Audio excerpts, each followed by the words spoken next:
Hear these words from Psalm 97. The Lord is King, let the earth rejoice, let the many coastlands be glad. Clouds and thick darkness are all around him. Righteousness and justice are the foundation of his throne. Fire goes before him and consumes his adversaries on every side. His lightnings light up the world. The earth sees and trembles. The mountains melt like wax before the Lord of all the earth. The heavens proclaim his righteousness, and all the peoples behold his glory. All worshippers of images are put to shame, those who make their boast in worthless idols. All gods bow down before him.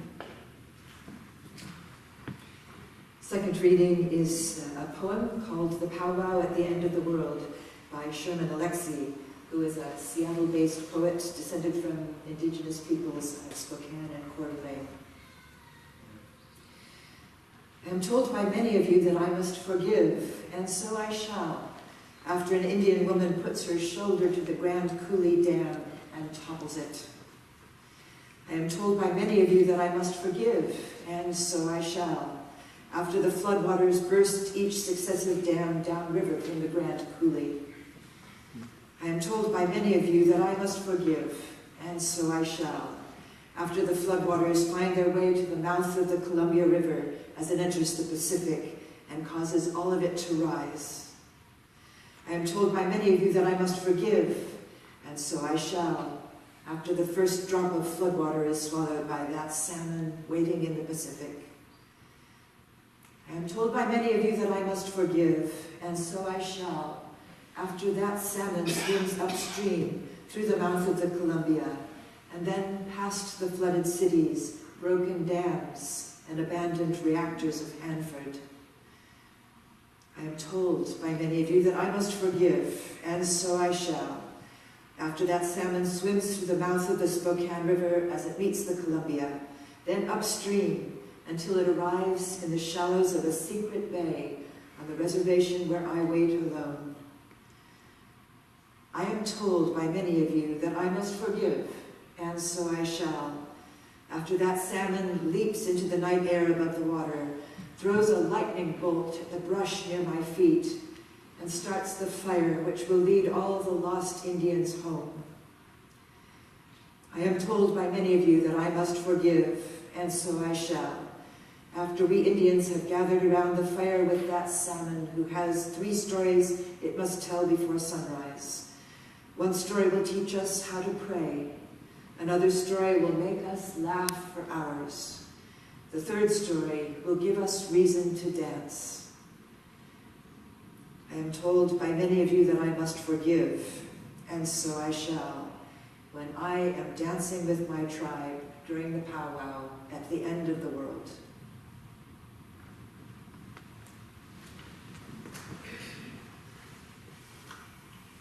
Hear these words of Jesus from Luke chapter 12.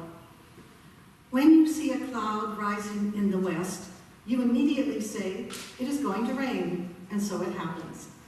And when you see the south wind blowing, you say, there will be scorching heat, and it happens. You hypocrites, you know how to interpret the appearance of earth and sky, but why do you not know how to interpret the present time?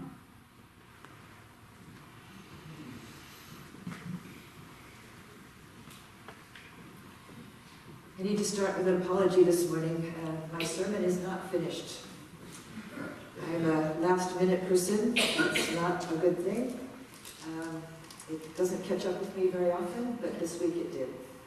So I'm going to share what I've got.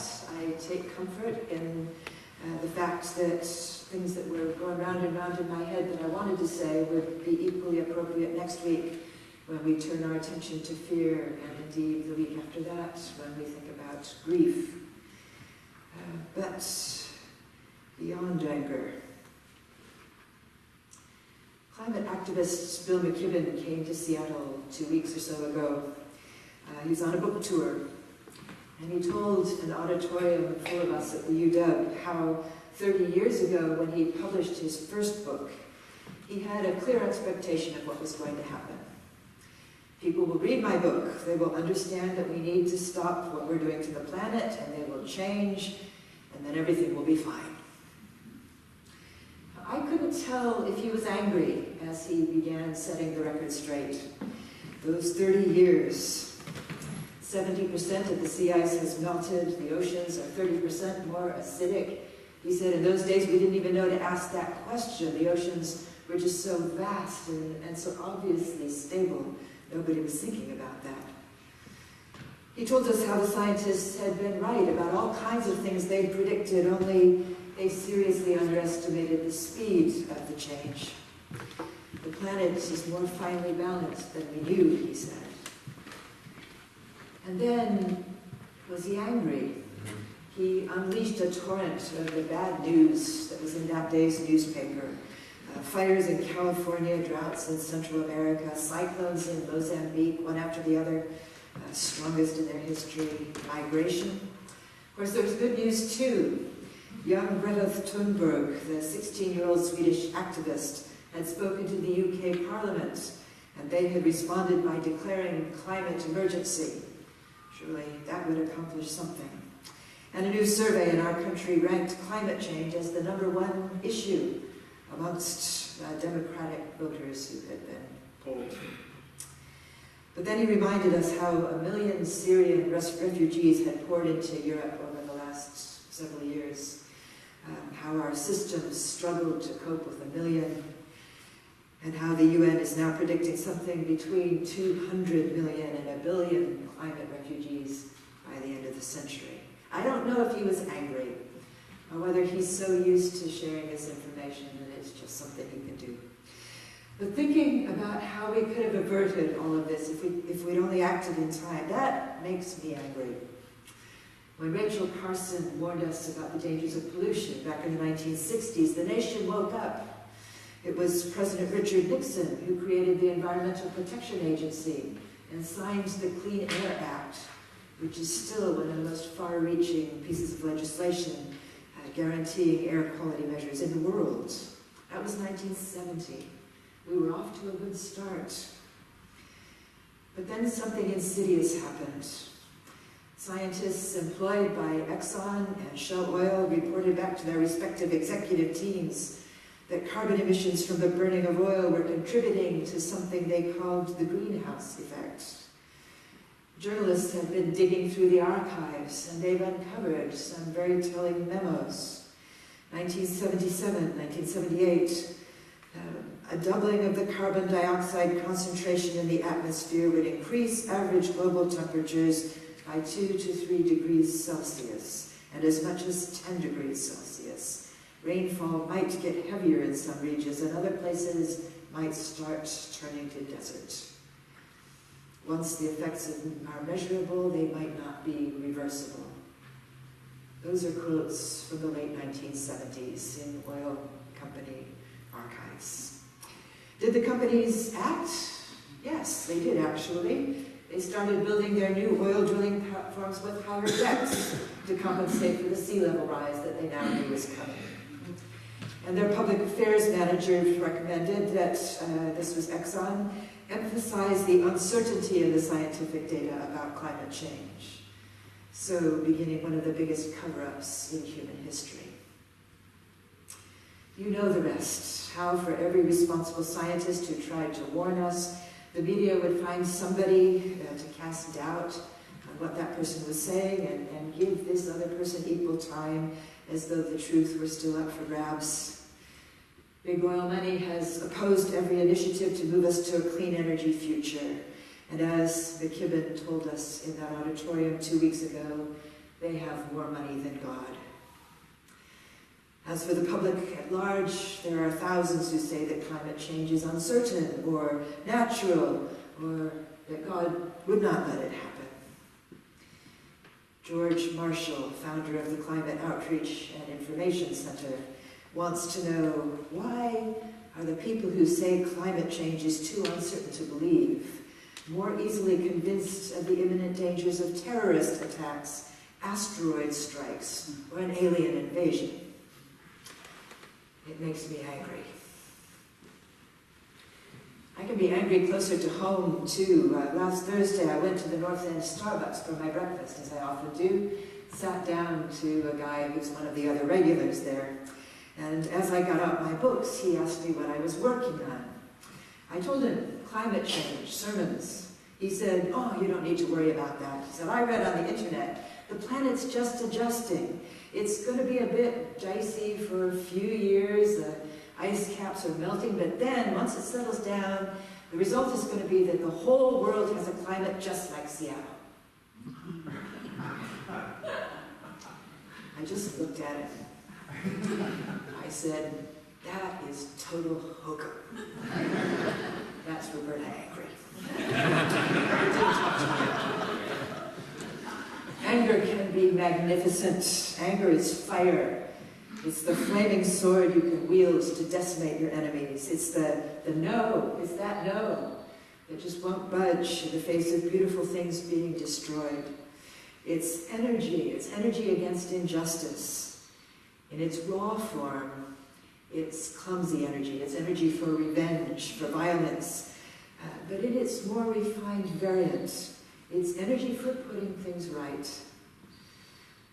But in the face of climate denial, deliberate confusion of the facts to protect the gigantic profits of fossil fuel barons, anger can sometimes seem like a one-way street to frustration and ultimately to despair. And that's just the anger that we turn outwards, out there, those people. I'm aware also of how much of my anger is turned against myself.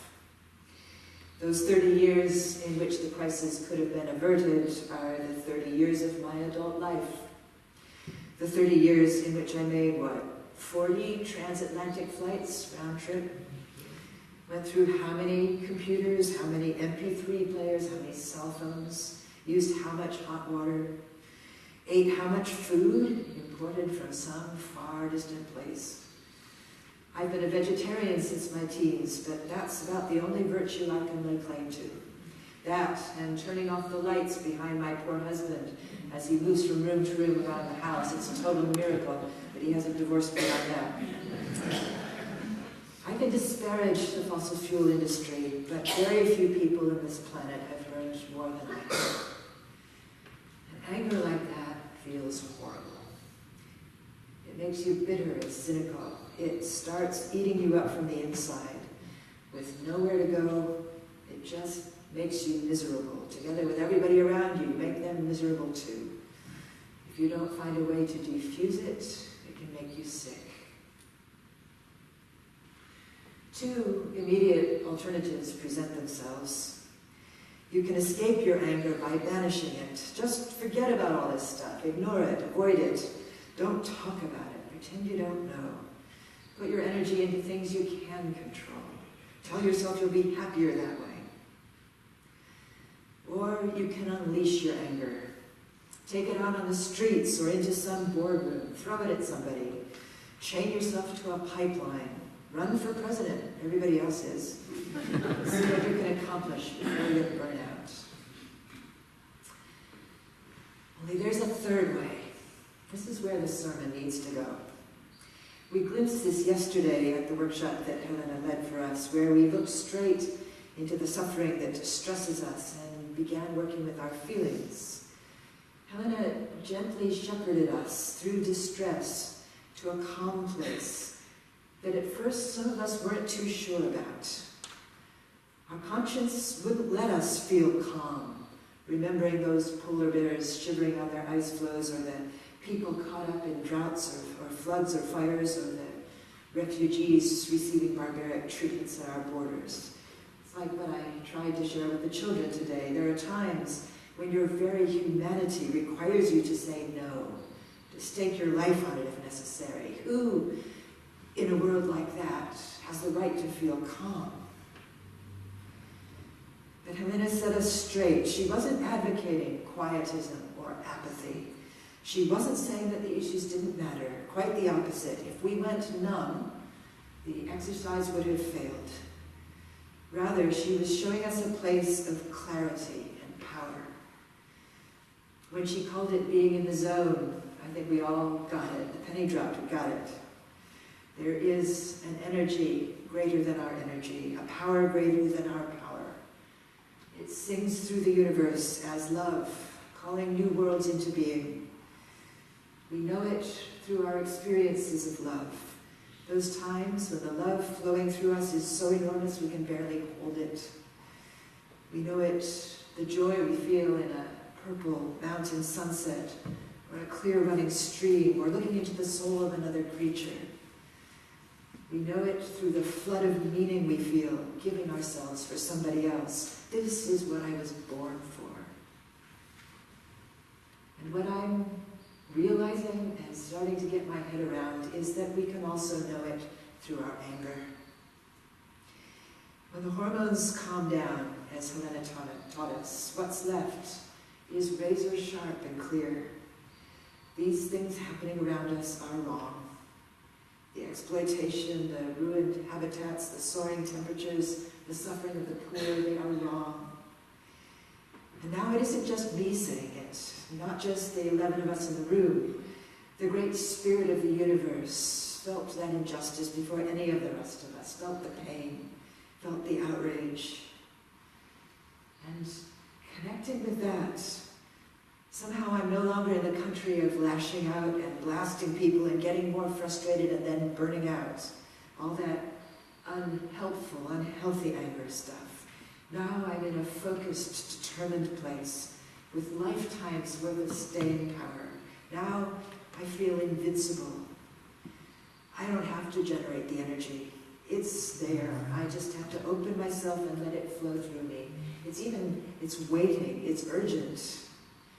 And I don't have to do it alone. There are thousands of allies and partners and friends waiting to be discovered.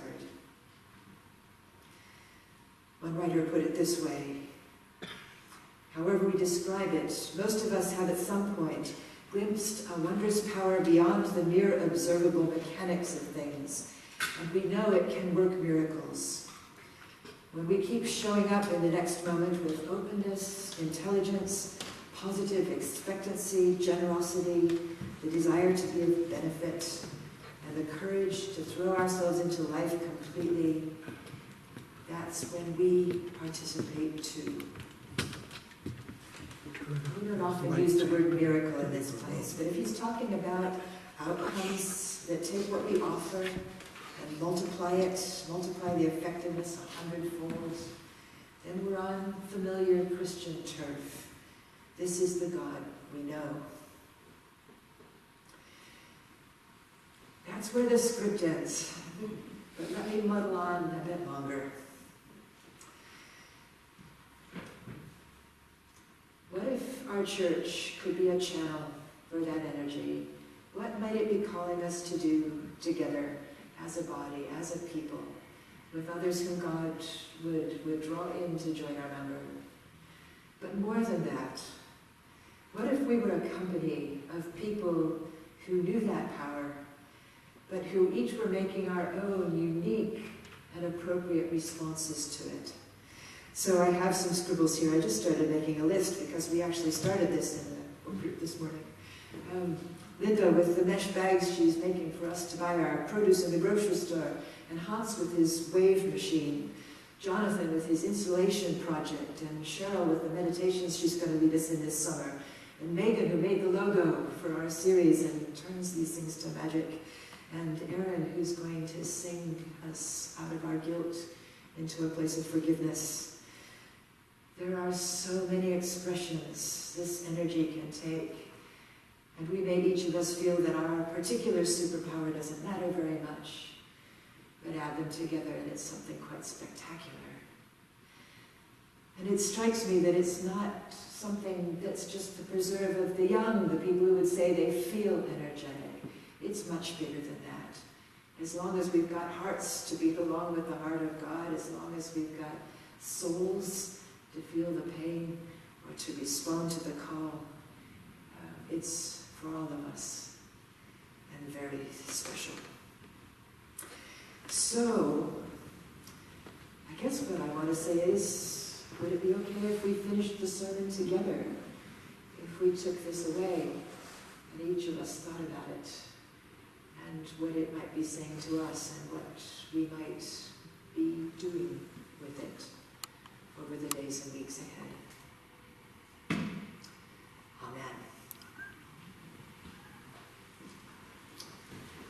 Your offerings for God's good work in this place will now be received.